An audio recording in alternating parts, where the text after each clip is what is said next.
दोस्तों, आज के इस वीडियो में हम पढ़ेंगे एटॉमिक फोर्स माइक्रोस्कोप एवं एक्सआरडी। ये दोनों के दोनों आपके ग्रीन केमिस्ट्री टेक्निक के अंतर्गत आपके RPSC assistant professor college education के सिलेबस का एक भाग है। तो इसे स्टार्ट करते हैं। तो एटॉमिक फोर्स माइक्रोस्कोप एक्चुअल में इसको शॉर्ट में कहते हैं एएफएम। ये होता क्या है? ये जैसे आपने टेम, टीईएम एंड सेम एसईएम पढ़ा, वैसे ही ये भी एक पावरफुल माइक्रोस्कोप है एएफएम। क्लियर? अब यहाँ से भी क्वेश्चन बन जाता है आपके कि इन्वेंशन किसने किया? तो IBM scientist Z binning binning ने 1985 में इसको किया है। कभी-कभी 1982 भी मिल सकता है आपको। क्लियर? इन 1985 मानते हैं 1985 में इसके लिए 1985 में इसने किया।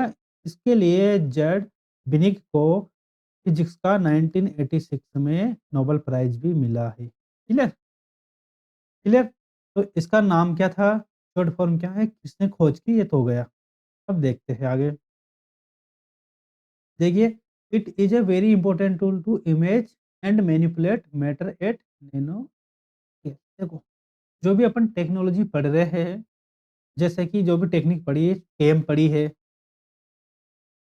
पढ़ी है और अब पढ़ा है हमने, इस वीडियो में हम पढ़ रहे हैं एएफएम। एएफएम ये सब की सब क्या है? Nano scale. नैनो स्केल पर उसकी इमेज को हम क्या करते हैं? मैनिपुलेट। कोई भी आपने सैंपल लिया, मेजरमेंट सैंपल या स्पेसिमेन, उसका आप नैनो स्केल पर क्या कर रहे हो? एनालिसिस कर रहे हो। ठीक है? इसीलिए तो इसका एक और नाम है, इस एएफएम को स्कैनिंग फोर्स माइक्रोस्कोप भी कहते हैं, एसएफएम। क्लियर? तो ये क्वेश्चन में आपके एएफएम हो सकता है, अथवा अथवा इस नाम से भी आ सकता है, एसएफएम। ओके? अब देखिए आगे कंस्ट्रक्शन। अगर इसके इंस्ट्रूमेंटेशन की बात करें कंस्ट्रक्शन की, तो इसमें क्या-क्या होता है? एक होता है कैंटिलीवर। आगे इसकी इमेज आएगी, उसमें मैं आपको अच्छे से क्लियर कर दूँगा कि कैंटिलीवर होता क्या है। तो ये मेन कंपोनेंट होता है एएफएम का। इसके एक एंड पर शार्प टिप होती है। मतलब ये कैंटिलीवर जैसे माना जाए, ये ऐसे होता है, ये कैंटिलीवर है। इसके जो एक एंड है, एक किनारा, उसपे एक टिप होती है, शार्प टिप। ठीक है? ये पूरा कैंटिलीवर, इसके किनारे पे क्या है? Sharp tip. क्लियर? अब तो दूसरा है टिप। ये टिप क्या है? यहाँ से क्वेश्चन आता है आपके। देख, very fine tip of size of order of nanometre. Nanometre size की होती है। तो किसकी बनी होती है? या तो सिलिकॉन की बनी होती है, या सिलिकॉन नाइट्राइड की बनी होती है, S3N4। तो वेरी वेरी इंपॉर्टेंट है। एक तो ये सिलिकॉन अथवा सिलिकॉन नाइट्राइड, Si3N4। यहाँ से क्वेश्चन आ जाता है कि एएफएम की जो टिप होती है, टिप कैंटिलीवर में जो टिप होती है, किसकी बनी हुई थी? क्लियर? और ये किस पे ये अटैच रहती है? किसके एंड पर? किनारे पर, कैंटिलीवर के। ठीक है? एक होता है प्लेटफ़ॉर्म इसमें। इस प्लेटफ़ॉर्म का क्या काम है? इस पर आप सैंपल को, जिसका भी इन्वेस्टिगेशन कर रहे हो, उस सैंपल को आप प्लेटफ़ॉर्म पर ही रखोगे। और एक इम्पोर्टेंट बात है, ये प्लेटफ़ॉर्म जुड़ा होता है पीज़ोइलेक्ट्रिक ट्यूब से। पीज़ोइलेक्ट्रिक ट्यूब क्या होती है? ये सबसे ज़्यादा इम्पोर्टेंट है समझना। मैं पहले इसे समझा देता हूँ। एक्चुअल में ये एक तरह की ऐसे सिलिंडराकार ट्यूब होती है। ठीक है? ये इसमें आउटर ऑर्बिट ये और इनर दोनों होता है ना? अब इसमें क्या है कि जैसे इस पर कोई वोल्टेज अप्लाई करते हो, क्या अप्लाई करते हो? वोल्टेज। जैसे वोल्टेज अप्लाई करोगे, तो ये ऐसे भी सिकुड़ोगी, कंस्ट्रक्ट होगी और ऐसे भी सिकुड़ जाएगी। मतलब ये आपके यूँ और यूँ, दोनों साइड। मतलब ये लॉन्गिट्यूड और लैटीट्यूड दोनों में ही क्या हो जाती है, ये इसमें क्या आ जाती है? सिकुड़ने लग जाती है। ठीक है? इसको ही पाइज़ोइलेक्ट्रिक ट्यूब कहते हैं। पाइज़ोइलेक्ट्रिक ट्यूब। ठीक हो? तो ये the platform containing sample is mount on the piezoelectric tube. Clear? Piezoelectric tube which can move sample in XYZ direction. ये पे वोल्टेज अप्लाई करने के साथ ये XYZ डायरेक्शन में क्या होगी, मूव करेगी। तो इसे XYZ डायरेक्शन में क्या करना है, स्कैनर से स्कैन कर लेंगे। क्लियर? क्योंकि अपन को इमेज निकालनी है ना। अब इसका मेन पार्ट है, नेक्स्ट है लेज़र। आप सैंपल के ऊपर क्या डालोगे, लेज़र डालोगे। तो सैंपल के ऊपर नहीं डाल के कहाँ डालते हो आप, कैंटिलीवर पे। तो it helps in cantilever deflection. देखो, आगे मैं इसके इमेज से समझाऊँगा। Measurement laser is reflected from cantilever due to deflection in cantilever while scanning the sample. Clear? अब इस लेज़र को इलेक्ट्रिक करंट में बदलने का काम करता है फोटो डिटेक्टर, जो उससे क्या है कि सैंपल की इमेजिंग, सैंपल सरफेस की इमेजिंग में क्या होता है, इमेजिंग करने में फ़ायदा होता है। इसकी इमेजिनेशन, इमेजिन समझ गए ना, चित्रण, इमेज बनाने में क्या होता है, इसका फ़ायदा है, सहायक है ये कौन? कि लेज़र डाला तो उस लेज़र को इसने इलेक्ट्रिक करंट में कन्वर्ट किया, इलेक्ट्रिक करंट से अपन को सैंपल की क्या मिल गई, इमेज। क्लियर? यहाँ तक क्लियर। अब इसके डायग्राम से समझ में आएगा आपके एक्चुअल में। देखो, ये वाला पार्ट है आपके, ये वाला पार्ट है आपका कैंटिलीवर, ये वगैरह बहुत बड़ा पार्ट है। इसमें एक नैनो स्केल, मतलब नैनोमीटर के ऑर्डर की है एक ये टिप, ठीक है? ये है आपके प्लेटफ़ॉर्म। इस प्लेटफ़ॉर्म पे आपके रखते हैं सैंपल, आपको एनालिसिस करना है, क्लियर? और इस प्लेटफ़ॉर्म में जुड़ा हुआ रहता है किससे? देखो, ये पीज़ोइलेक्ट्रिक ट्यूब से। इसकी खासियत मैंने आपको बता दी, ये इधर से भी वोल्टेज जैसे अप्लाई करोगे, इधर से और इधर दोनों साइड से क्या होएगी, कंस्ट्रक्ट होएगी। और एक्चुअल में किसकी बनी हुई होती है? मोनोलिथिक एक्यूडेटर, है ना? मोनोलिथिक, मोनोलिथिक एक्यूडेटर रहता है इसमें एक तरह का, ठीक है? और अगर इसके डिस्प्लेसमेंट की बात करें, किसकी बात करें? डिस्प्लेसमेंट की, तो मैक्सिमम डिस्प्लेसमेंट एक्सिस के थ्रू तो ये 2.8 शो करती है माइक्रोमीटर, किसमें? एक्सिस पे डिस्प्लेसमेंट। और अगर इसके axis of the cylinder, cylinder के साथ एक्सिस की बात करें तो 1.8 माइक्रोमीटर का ये क्या शो करती है? डिस्प्लेसमेंट। क्लियर? अब देखो, ये लेजर इस पर डाली, लेजर डालते ही ये इसमें कॉन्टैक्ट आएगा और इसमें जैसे ही वोल्टेज अप्लाई होगा, ये घूमेगा, घूमते ही इस लेज़र का अलग-अलग डायरेक्शन में फ़ोटो डिटेक्टर पे पहुँचेगी, इलेक्ट्रिक सिग्नल में करेगा और इससे आपकी क्या आ जाएगी, इमेज। ठीक है? इसी का ये एक और डायग्राम है, वो ये है। देखो, वैसा का वैसा ये कैंटिलीवर, ये प्लेटफ़ॉर्म, ये सैंपल, सॉरी, ये तो पीज़ोइलेक्ट्रिक ट्यूब, ये प्लेटफ़ॉर्म, ये सैंपल और ये कैंटिलीवर और ये टिप और ये लेज़र सोर्स, जहाँ से आपने लेज़र डाली और इस लेज़र सोर्स से ये गई इधर फोटो डिटेक्टर। ये क्या है आपके? Photo detector. क्लियर? ये डायग्राम है। अब देखिए, आपके इंस्ट्रूमेंटेशन तो पूरा समझ में आ गया होगा। अब आते हैं इसके प्रिंसिपल पर। कौन सा प्रिंसिपल पर वर्क करता है? तो इसमें सीधा सा ये है कि जैसे ही अ, ये जो फाइन शार्प टिप है, कौन से ऑर्डर की? नैनोमीटर ऑर्डर की। ये कैंटिलीवर्स अटैच है। ये जैसे ही सैंपल के पास लाते हो उसको, टिप को सैंपल के पास लाते हो, तो ये कैंटिलीवर में कैंटिलीवर में डिफ्लेक्शन क्या कर देती है? प्रोड्यूस कर देती है। अब ये क्यों प्रोड्यूस करती है? यहाँ पर लागू होता है आपके हुक्स का लॉ। हुक्स का लॉ जानते हो ना आप? जैसे ही आप स्प्रिंग को खींचते हो तो उसमें पर्टिनेंट बल लागू हो जाता है, रिस्टोरिंग फोर्स। क्लियर? उसी के आधार पे है कि अट्रैक्शन होने के कारण ये डिफ्लेक्ट होता है। तो the deflection is measured by the laser spot, laser direct नहीं, reflect from the top of cantilever into photo detector.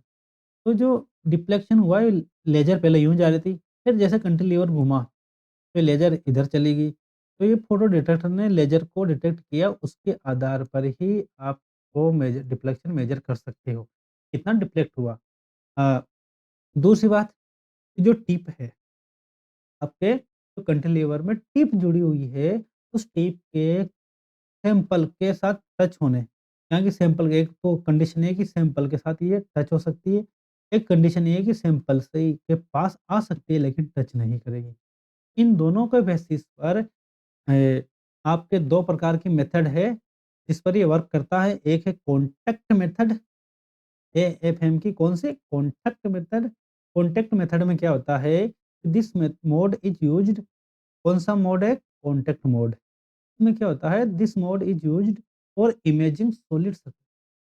Condition आ गई कि आपका अगर जो सैंपल सॉलिड है, सॉलिड फॉर्म में, तब तो उस टिप को डायरेक्ट किसमें कर लेते थे, आप उसके कॉन्टैक्ट में कर दोगे। क्लियर? कैंटिलीवर वाली टिप है ना? Tip is dragged across the sample mean tip comes in contact with sample surface. Clear? Contact में आ गई ना? इसका मतलब ये है कि अगर ऐसा हुआ, तो जो सैंपल है एवं टिप के बीच में ये क्या हो जाएगा, सैंपल एवं टिप के बीच का जो फ़ोर्स है, फ़ोर्स के कारण ये कैंटिलीवर क्या हो जाएगा, डिस्प्लेस हो जाएगा। कैंटिलीवर है, ये तो ये कोई ना कोई मूव कर देगा, मतलब ये थोड़ा बहुत घूम जाएगा। क्लियर? तो इससे क्या है कि आप सैंपल का फ्रिक्शन का भी इवैल्यूएशन कर सकते हो, कि सैंपल में कितना फ्रिक्शन है। क्लियर? दूसरी मेथड है आपके नॉन कॉन्टैक्ट मेथड। कौन-सी? नॉन कॉन्टैक्ट सॉरी, दूसरा जो मोड है आपका कौन-सा? Non contact mode. Contact mode हो गया। अब नॉन कॉन्टैक्ट मोड कब यूज़ करोगे? जब आपके जो सैंपल है, उसकी सरफेस क्या सॉफ्ट है। मान लिया जाए ये जो सैंपल रखा है, सॉलिड था तब तो आराम टच हो गया। लेकिन अगर ये सॉफ्ट है, तो टच करते ही ये दब जाएगा इधर से, है ना? तो ये इस कंडीशन में आप इसको टच नहीं कर सकते। ठीक है? उस कंडीशन में क्या यूज़ करोगे आप? नॉन कॉन्टैक्ट मोड, यानी कॉन्टैक्ट में नहीं आया। जैसे कि बायोलॉजिकल सरफेस एग्ज़ाम्पल हो गया ना, क्लियर? तो इसमें क्या होता है कि in this mode tip does not make any contact with sample surface. Clear हो गया ना? यहाँ से देखिए आगे, ये tip is kept at constant height, तो मिनिमम हाइट पर रख देते हैं किससे? सैंपल से। तो उनके बीच में अब कौन-सा वर्क काम करेगा? Van der Waals force. Clear? फिर टिप और सैंपल सरफेस के बीच में, और उसको क्या करेगा? Scanning software to construct topographical image of surface. Clear? Topographical image बनाने में सॉफ्टवेयर की हेल्प ली जाएगी अब स्कैनिंग करके। क्लियर? अब देखो आगे, मोर प्रिफर कॉन्टैक्ट मोड। सबसे बेस्ट मोड कौन-सा मानते हैं? ज़्यादातर यूज़ कौन-सा करते हैं? Contact mode. इससे क्या, क्योंकि नो डिग्रेडेशन ऑफ सैंपल और tip which is observed after taking numerous scan with contact mode. कि कॉन्टैक्ट मोड में सॉलिड है, तो ये टच हो गया एक बार, इसमें सैंपल का डिग्रेडेशन होएगा ही नहीं। क्लियर? एक बार सैंपल रख दिया, आप कितना ही स्कैन करो, कैसे स्कैन करो, एक बार टच हो गया। क्लियर? अब आते हैं इसके, आपको इसका प्रिंसिपल समझ में आ गया, इसके मोड समझ में आ गए, इंस्ट्रूमेंटेशन समझ में आ गया। अब देखते हैं इसके एडवांटेज। तो एस एएफएम के एडवांटेज किसके ऊपर, किसकी तुलना में? एसटीएम। एसटीएम क्या भला है? एसटीएम है scanning tunnelling microscopy. Scanning tunnelling scanning tunnelling microscopy, STM. तो देखो, इसके एएफएम के एडवांटेज इसकी तुलना में ये है कि एक तो ये 3D इमेज देता है। आपको पता होना चाहिए सेम भी 3D इमेज देता था। क्लियर? लेकिन सेम और इसकी एक कमी, सेम की एक कमी थी कि वो वैक्यूम में ही ऑपरेट हो पाता था। लेकिन इसके लिए वैक्यूम की आपको ज़रूरत नहीं है। क्लियर?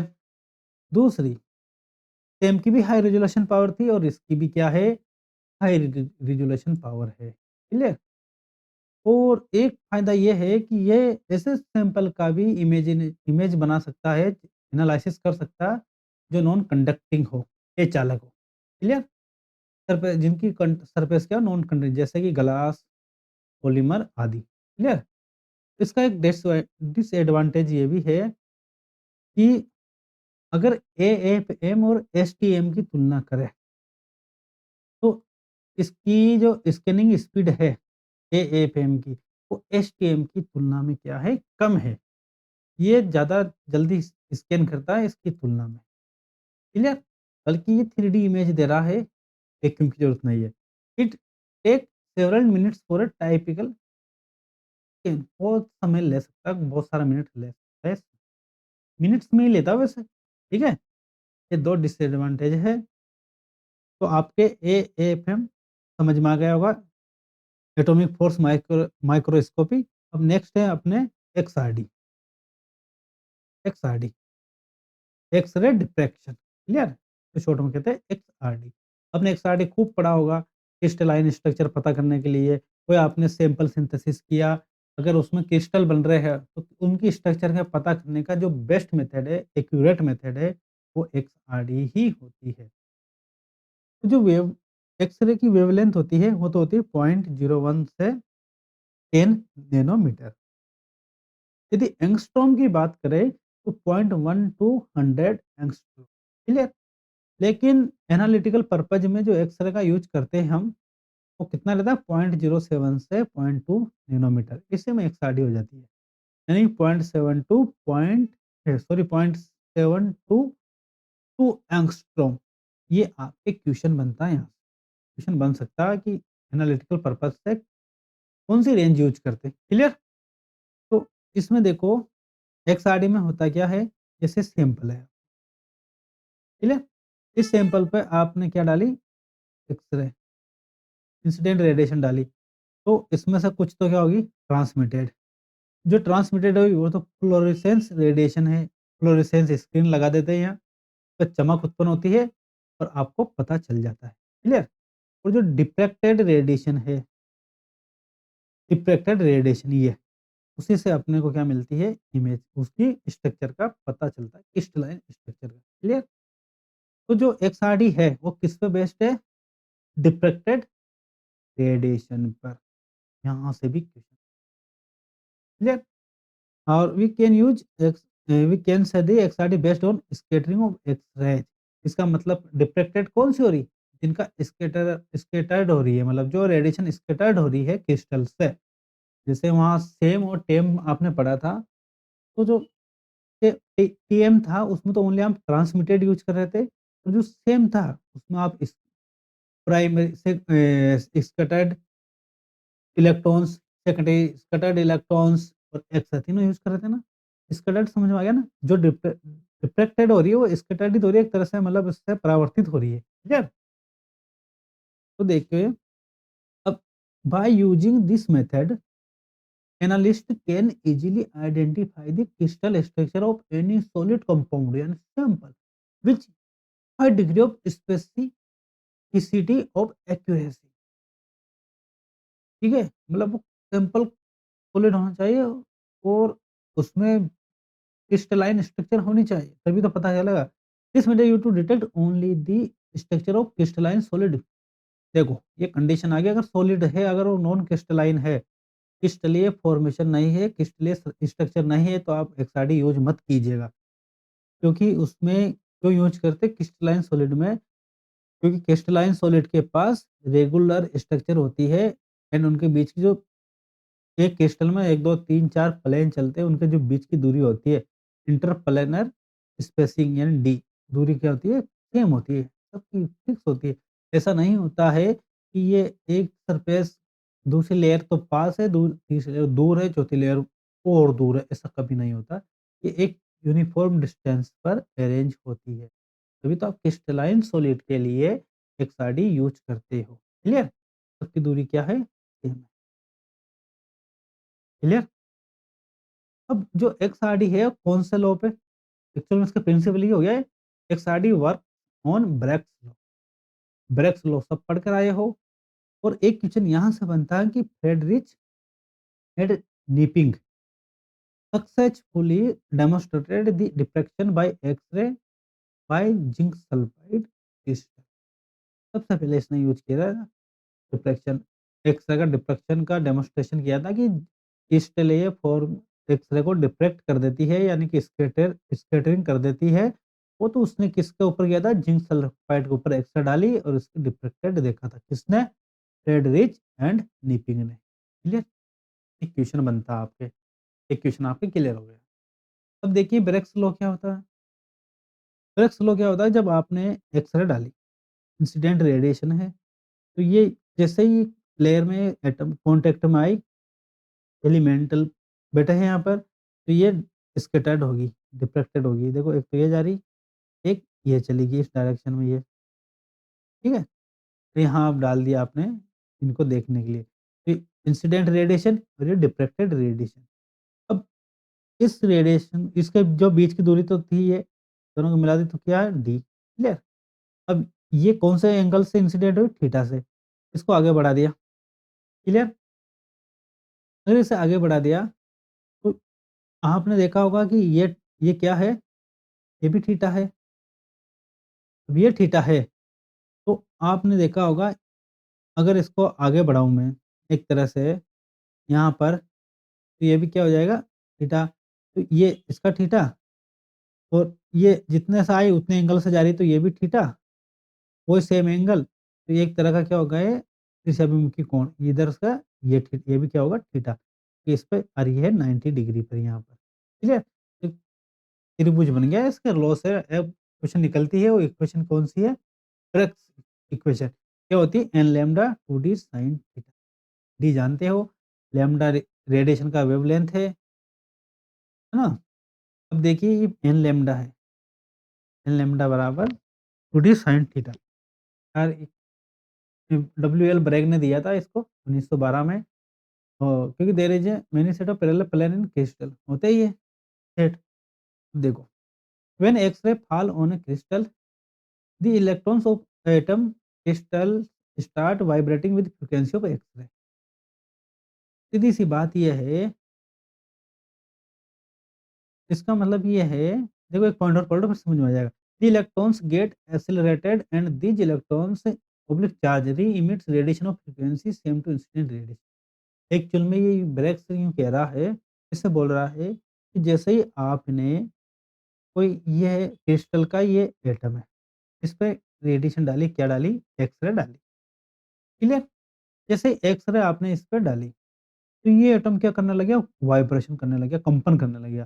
कंपन करने के साथ इसने वापस री-इमिट किया। क्या किया? वापस इसने रेडिएशन इमिट की। उसकी जो फ्रीक्वेंसी थी, वो इंसिडेंट फ्रीक्वेंसी की इक्वल थी, यानी कि जो एक्स-रे डाला वही एक्चुअल में क्या निकल गया? इमिट हो गया बाहर। ये इसका प्रिंसिपल है। समझ में आ गया? अब देखिए आगे, the emitted radiation will interfere constructively और डिस्ट्रक्टिवली। अतिव्यापन करते हैं ना, कौन सा कंस्ट्रक्टिवली और destructively and get different pattern on screen. इसमें मिल जाएगा, अगर कम ज़्यादा हो रही होगी तो उससे भी पता चल जाएगा, क्लियर?